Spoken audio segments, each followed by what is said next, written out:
So a lot of people have asked me, how do I make my music? And really, the answer is whatever tools I have. But a lot of times, it starts with Koala, especially when the music is heavily sample based. I'll usually go Koala first, just because it's easy to chop samples and I can do it on my phone. I can be chilling, laying in the bed doing it. Doesn't really matter. So I'll start with a rough draft, usually in Koala, and then Koala allows me to export to Ableton, or I can just export stems, depending on how far I get. So this is my project for Flip Challenge 207 for Koala Beatcast. Here's the 16 samples that we got right here. And I just pick whichever samples appeal to my ears as a listener. And you can see the samples are these top, well, three of the top ones. This fourth one, this red right here, is actually percussion from one of the samples. I took bits and pieces and chopped it up and then made a little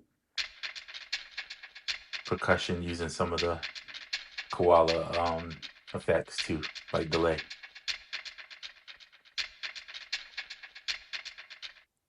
Okay. And then some of the samples. This one has so much bass in it. It's almost like 808s or something thumping. But I'm stretching all these samples, pitching them in different well, if you look at the pitch on my phone, you can see it. You see that one's pitched differently. This one's pitched differently. So I'm taking all these different pitches and combining these sounds to layer 'em to make the song. I'm using two kicks. These are from a boom bap pack I have. They're just one shots. That's it on those. And then I'm putting all that together. And then I just recorded in using the Push 3 actually to the iPhone. A little tenor sax solo. So that's enough of it. You just hear this sample I did not use, but I sampled it from the new plugin or the new toy called Valis. And it's an instrument. And I sampled it in and then I added in a filter with a wah wah effect over it with a filter, right? So I'm not sure if I'm going to use that, probably won't, but just a taste of what I got. Oh, before I show you the song and let you hear it, um, so you see I'm using Swarm, I'm using EOS 2 for the reverb. That's pretty much the reverb I love in iOS. If I'm in desktop, I'm using Valhalla, mostly Valhalla stuff. I use EOS 2 on iPhone as well as the iPad. Now, I will say this too. Most of the plugins you see what I'm about to show you, I use the same plugins on desktop. So they're on both, right? So this right here is the Moog Saturator, the Moog Fogger Saturator, which you can get on desktop, you can get it on iOS. Tone Booster stuff is on desktop for free to use. It's in demo version, but you can still use it. I actually bought Barricade, so I have it on iOS too. Cleve Grand Haze too. I use that on my master. This is all the master chain stuff. And then I usually put a tape at the end. Now on desktop, I have a few different types of tapes, but in the end, it's just whatever tape you want to use on it. If I'm in the Push 3 standalone, I have some Max for Live plugins that I use on the master and chain that do the same thing that these plugins do. So it's always pretty much saturator. This right here is Barricade to get the limiter and compression compression right. This is my stereo width widener, which I use on other stuff in desktop sometimes. Like if I want the guitars to sit in a certain portion of the track, then I'll use that to kind of put them there. And the tape is just for character. And then this plugin, I use a different one on desktop, but you can use this on iOS. It's really good. It's called BFM. I think it's, I'm not going to say what I think it means, but I've seen different things. But anyway, it's a metering tool. So you'll see when the wave come through from Koala, That's pretty much where it is. So this is what it sounds like.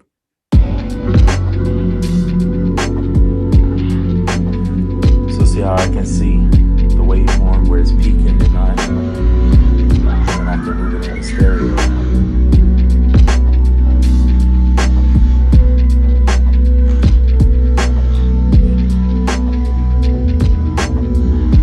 Or mono.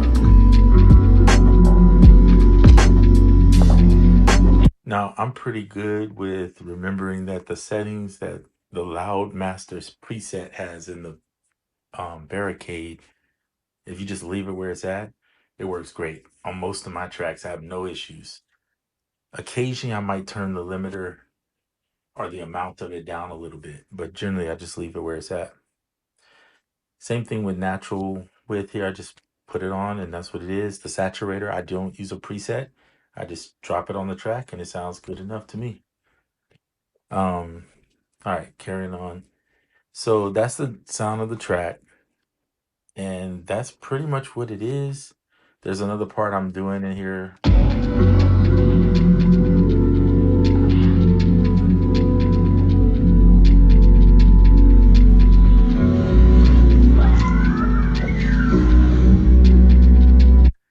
Where you hear some other stuff going on because I used another sample and then I'm putting the sample. Hold on, let me show you this. So this sample here, you'll see it. Look at the pan.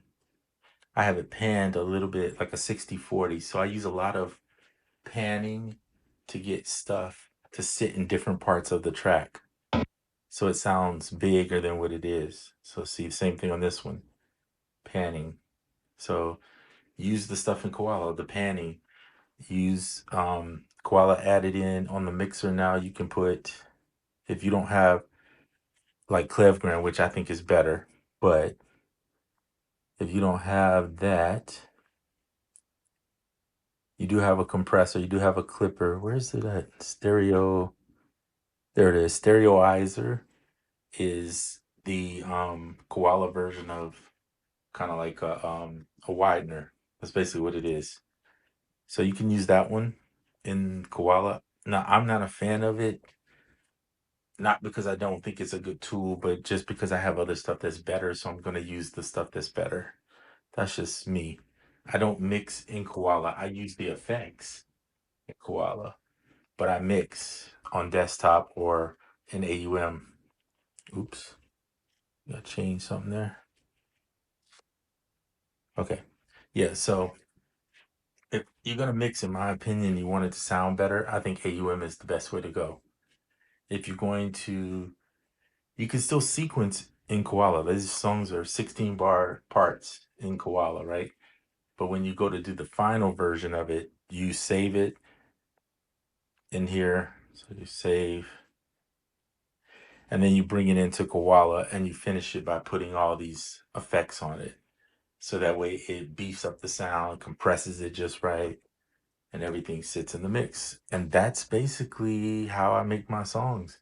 A lot of it starts with me just writing Koala, sending those stems out to Ableton, finishing up, adding solos.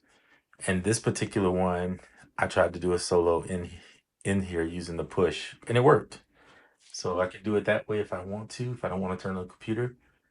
But most of the time, I have no problem with turning on the computer because I like to save my songs in Ableton. That's just how I am. So, anyway, just wanted to share that with you, and I hope you all are well, and I'll see you on the next video. I'm out.